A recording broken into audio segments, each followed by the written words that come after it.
27th of December, Capricorn Courage. Courage becomes the power to redeem. To be alive is the biggest fear humans have. Death is not the biggest fear we have. Our biggest fear is taking the risk to be alive. The risk to be alive and express what we really are. Don Miguel Ruiz, The 4 Agreements, a practical guide to personal freedom. Courage stands in the balance between timidity, a deficit of courage, and envy and greed. Envy and greed not because they are manifestations of extreme courage, but because, like courage, they can be forces that drive us into action, but in an egotistical way. When we have courage, we set our heart on something. In greed, we set our heart on too much.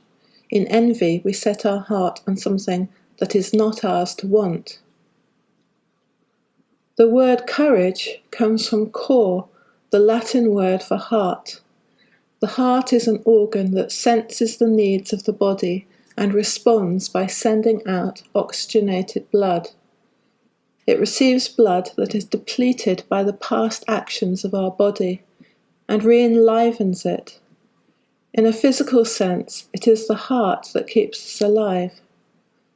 The muscles of the heart are involuntary and do not rely on stimulation from the nerve sense system. The heart works from its own wisdom, the wisdom of the body that is separate from the mind. Increasingly, research is showing that the heart is a thinking organ. In the embryo, the heart and brain are joined. When the heart is formed, the head separates. I find all of this fascinating, but the study of the heart could be a whole meditation video in itself. We must eradicate from the soul all fear and terror of what comes towards us from out of the future. We must acquire serenity in all feelings and sensations about the future. We must look forward with absolute equanimity to everything that may come. And we must think only that whatever comes is given to us by a world directive full of wisdom. It is part of what we must learn in this age, namely, to live out of pure trust, without any security in existence, trust in the ever-present help of the spiritual world. Truly, nothing else will do if our courage is not to fail us. And let us seek the awakening from within ourselves every morning and every evening. Rudolf Steiner. Just as our heart recognizes the effects of the past deeds of the body and knows how to respond in order to harmonize those effects and prepare us for future actions, so our courage recognizes the effect of our past deeds and equips us in the present moment to step forward into what comes towards us from the future. In the meantime, our mind besets us with doubts and what-ifs to torment us as we agonize over every tiny decision. In our minds, we can hold pictures, shadow plays of what might happen, what we hope and what we fear. If we believe these fantasies, we may act rashly or become crippled by fear or by hope. Our heart knows the truth, but it is not a knowledge that we can conceptualize. In the still point of the heart, the past and future meet in the reality of the present moment. The most profound shifts in our lives often arise from following what is truly in our hearts, often without being able to verbalize why.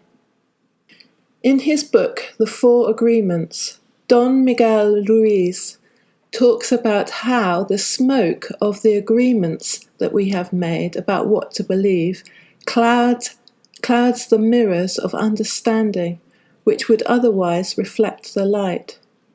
And from the 4 agreements, the most important agreements are the ones you made with yourself.